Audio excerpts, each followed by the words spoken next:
Assalamualaikum warahmatullahi wabarakatuh, Sobat Misteri Sunyi Mencekam.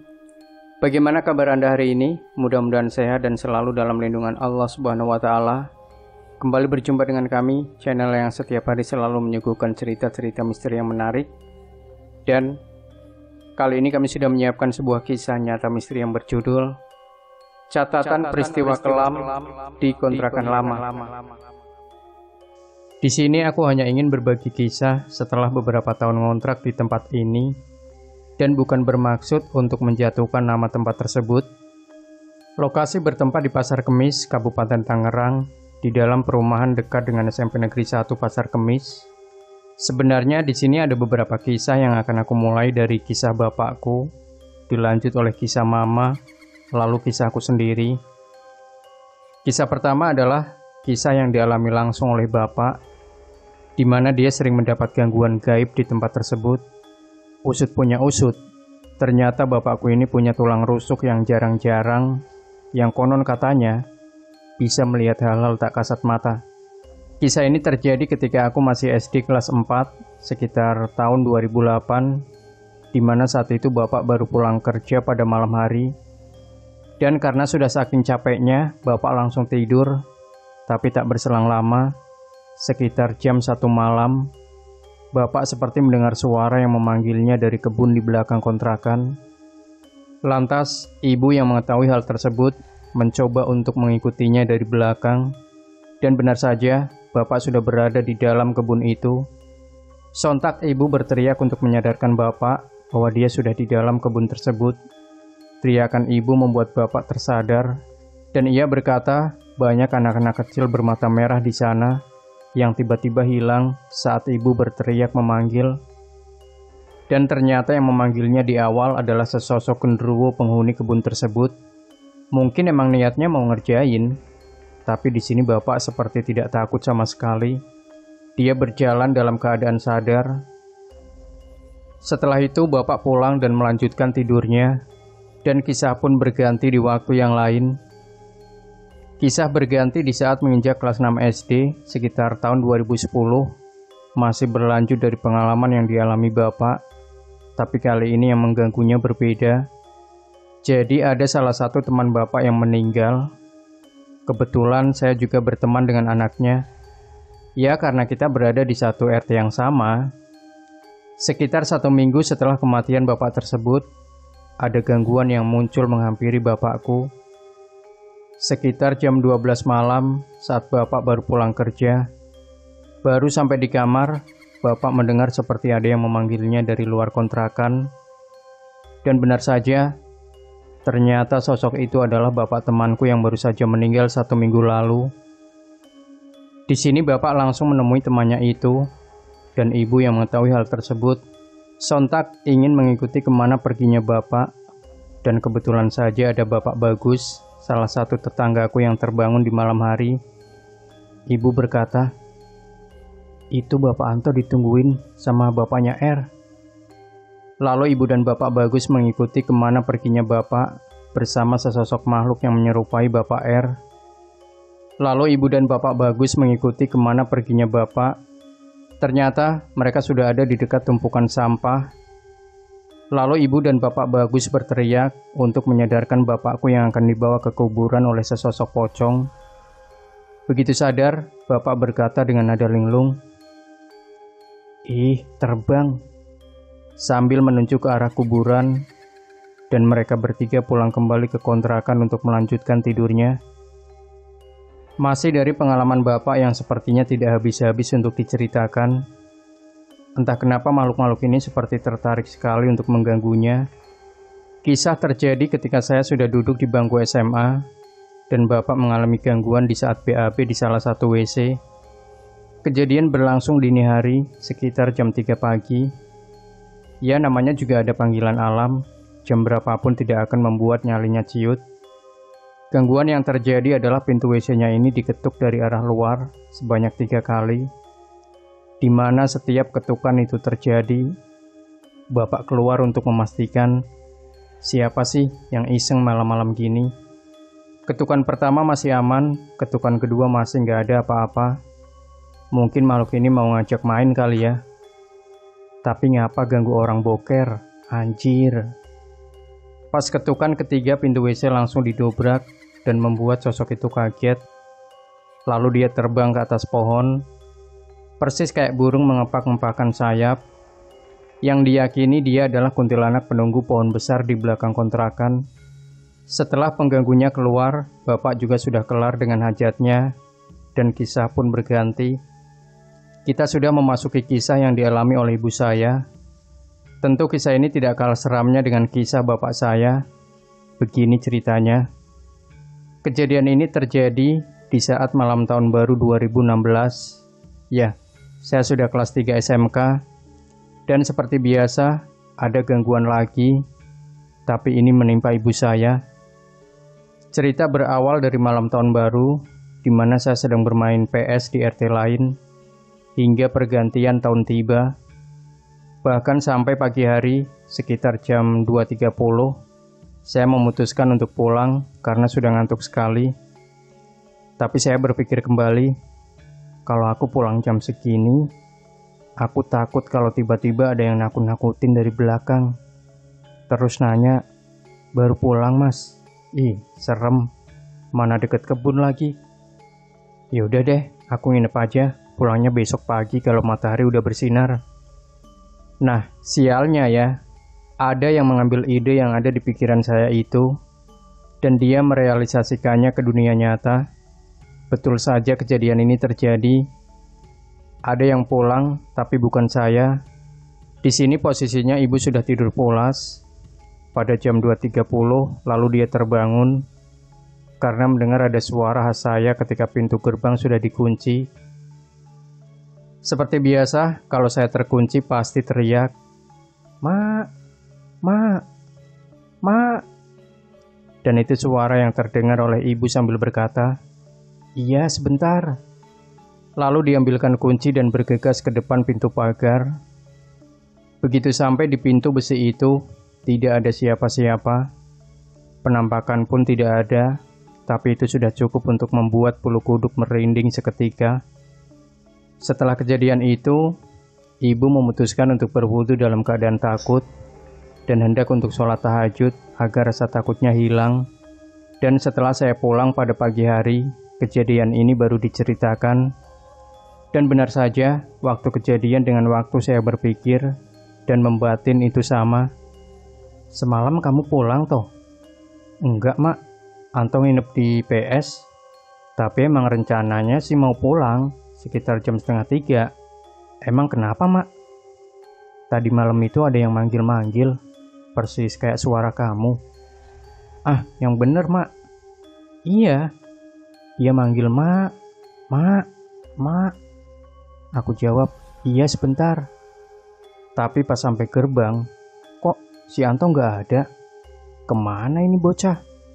Langsung merinding-merinding, terus ambil air wudhu. Tapi emang bukan Anto yang pulang, Mak. Anto juga takut lewatin kebun pisang itu. Ya udahlah, palingan juga ada yang iseng. Emang kejadian jam berapa, Mak? Pas masuk kamar lagi sekitar jam 3 kurang. Ada yang ngambil pikiran Anto kali, Mak. Tapi dia yang pulang, bukan Anto. Dan kisah pun berakhir. Baiklah, sekarang berlanjut ke pengalaman yang aku alami sendiri. Kisah ini terjadi pada tahun 2019, di mana aku sudah bekerja pada salah satu perusahaan ternama yang memproduksi pop ice. Kejadian ini terjadi pada pukul 5 pagi, di mana saat itu aku sedang shift 1, masuk jam 6 pagi. Dikarenakan tetangga masih tidur dan hanya aku yang bangun pada saat itu, kejadian seram pun menimpaku. Di saat aku berniat untuk sholat subuh dan keluar kamar untuk mengambil air wudhu, di mana semua keran air dan kamar mandi letaknya di luar kamar. Tapi aku berwudhu bukan pada keran, karena kalau mau pakai keran harus nyalain mesin pompa air dulu. Jadi aku wudhu pakai ember kecil yang sudah dilubangi bawahnya untuk berwudhu. Baru saja ambil air wudhu, ya kira-kira setengah ember kecil, muncullah sesosok kuntilanak dari kamar mandi lain, yang awalnya aku lihat pakai lirikan mata. Kemudian aku menoleh ke arah kanan, tempat dia muncul.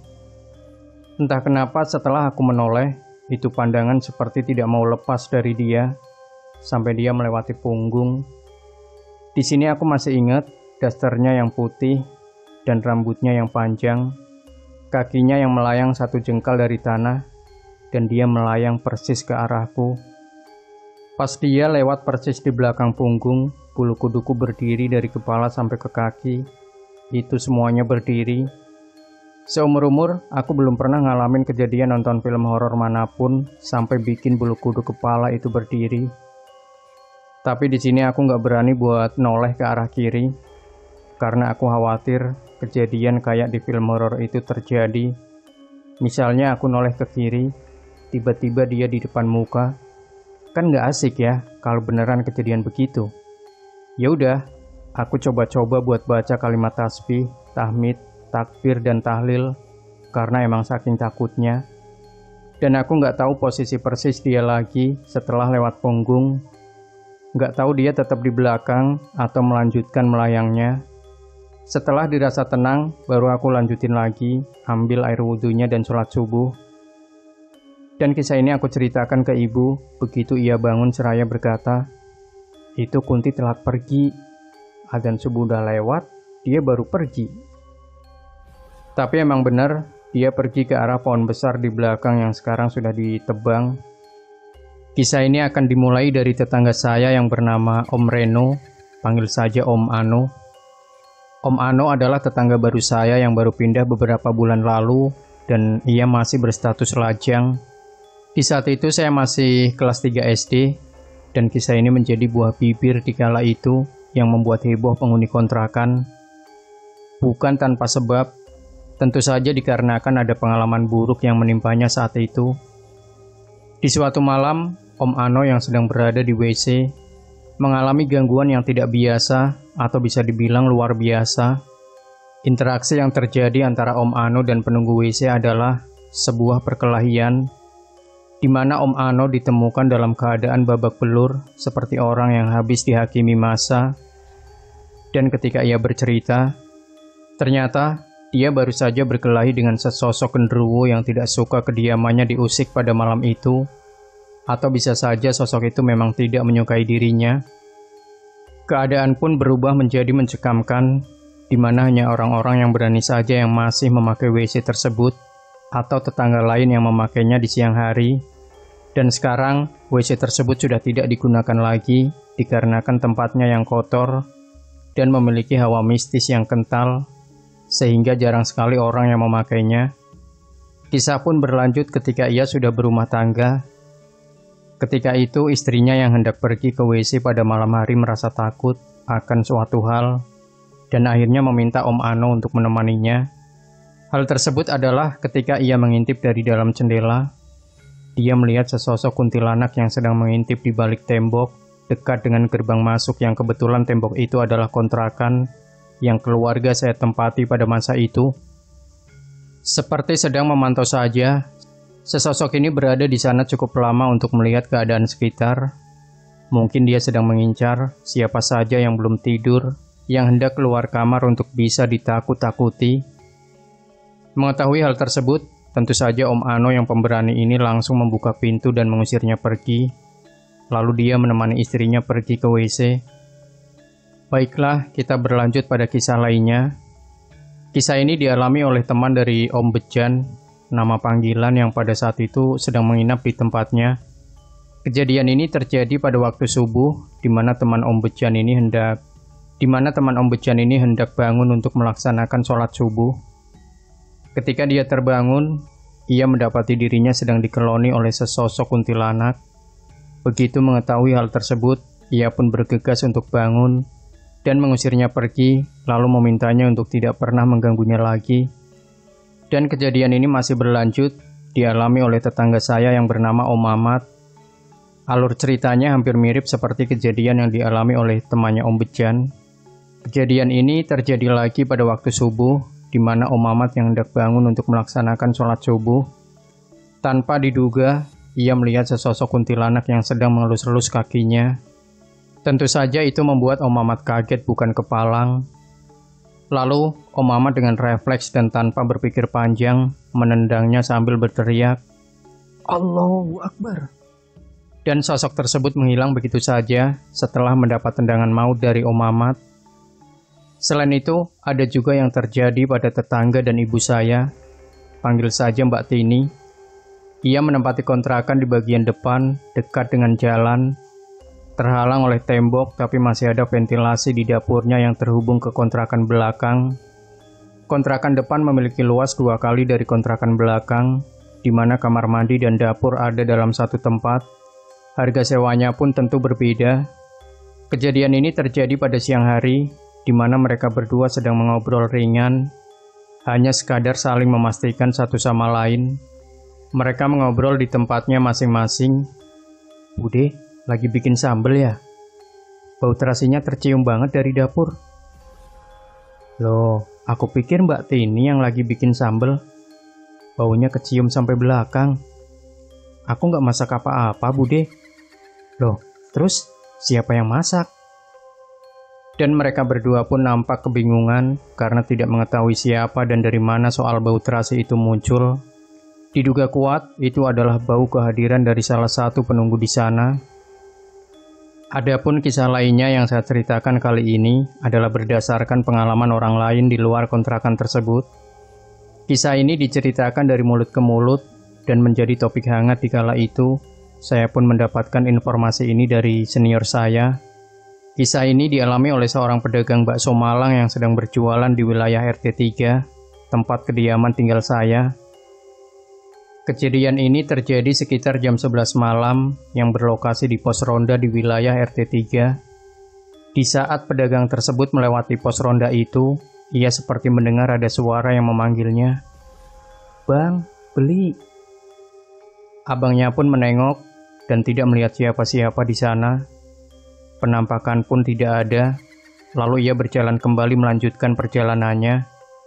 Ketika sudah sampai di wilayah RT 6, dekat dengan pos ronda juga, dia mendapat panggilan lagi. Bang, baksonya ya 1 bungkus. Lalu ia menjawab, iya pak. Abangnya pun bergegas untuk membuatkan pesanan bakso untuk pelanggannya tersebut, tanpa mempedulikan siapa yang memesannya.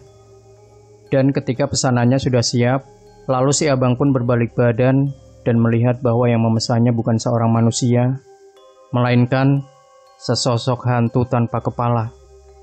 Tanpa berpikir panjang, si abang pun mengambil angka 1000 dan pergi meninggalkan gerobaknya. Sesampainya di pos jaga depan, ia pun menceritakan hal tersebut kepada yang sedang berjaga, dan mereka menemani si abang untuk mengambil kembali gerobaknya yang tinggal bersama sosok tersebut. Dan adapun kisah lain yang menjadi topik hangat yang masih diceritakan sampai saat ini, yaitu kejadian naas yang menimpa driver ojol. Di malam yang sunyi, sekitar jam 1 pagi, seorang driver ojol mendapat orderan penumpang dari arah Jati Uwung ke perumahan saya. Titik tujuannya berada di sebuah kebun dekat dengan gardu listrik. Usut punya usut, yang menaiki ojol tersebut adalah seorang perempuan yang tampak normal ketika mereka bertemu di awal. Namun ada yang tampak aneh ketika sang driver ini menanyakan beberapa pertanyaan ringan. Sekadar basa-basi, si driver menanyakan, habis dari mana, Neng? Dan perempuan itu hanya menjawab, iya. Setiap pertanyaan yang dilontarkan oleh sang driver hanya dijawab, iya dan Ya mungkin itu tampak normal bagi sebagian orang, karena suara yang terganggu oleh angin kencang di perjalanan membuat mereka miskomunikasi. Dan ketika mereka sampai pada titik tujuan, lalu sang driver hendak menagih uang kepada perempuan tersebut. Secara mendadak, perempuan tersebut berubah menjadi sesosok kuntilanak dan langsung terbang ke atas pohon dengan suara ketawanya yang khas. Sang driver pun pingsan karena syok melihat kejadian mistis itu di depan matanya secara langsung, dan ia pun tersadar ketika waktu sudah mendekati adzan subuh. Yang menariknya adalah ketika ia memeriksa orderan di aplikasinya, tidak ditemukan orderan sama sekali pada pagi itu. Lalu ia pun menceritakan kisah ini kepada warga sekitar dan menjadi topik hangat di kala itu. Dan masih ada lagi kisah lain yang dialami oleh Bu Tio yang hendak pergi ke pasar. Seperti biasa, Bu Tio yang mempunyai sebuah warung dituntut untuk belanja dini hari ke pasar guna memenuhi kebutuhan warungnya. Sekitar pukul 4 pagi, Butio berjalan menyusuri jalan utama perumahan, lalu hendak mencari angkot. Dikarenakan masih sepi dan tak ada satupun angkot yang lewat di jalan raya, Butio pun memutuskan untuk pulang ke rumahnya lagi. Tapi siapa sangka, Butio melihat sekawanan anak kecil sedang bermain bola di lapangan tenis. Butio yang tidak menyadari hal tersebut, tetap meneruskan perjalanannya pulang. Dan ketika ia bertemu dengan sekelompok anak muda yang sedang begadang, Butio bercerita bahwa ia melihat sekawanan anak kecil yang sedang bermain bola di lapangan depan. Lalu para pemuda ini menjawab, "Emang anak siapa, Bu, yang main bola pagi-pagi begini?" Butio pun kaget dan berkata, "Oh iya ya, ini kan pukul 4 pagi. Anak siapa juga yang sudah bangun jam segini terus main bola?" Lantas mereka pun heran, anak siapa yang bermain bola pada pukul 4 pagi masih menjadi tanda tanya besar hingga saat ini. Dan cerita dari Butio ini menjadi akhir dari cerita kali ini. Demikian Sobat Misteri Sunyi Mencekam, jangan lupa tinggalkan komentar Anda, like, share video ini, subscribe channel Sunyi Mencekam, dan kembali nantikan cerita-cerita misteri terbaru dari kami. Wassalamualaikum warahmatullahi wabarakatuh.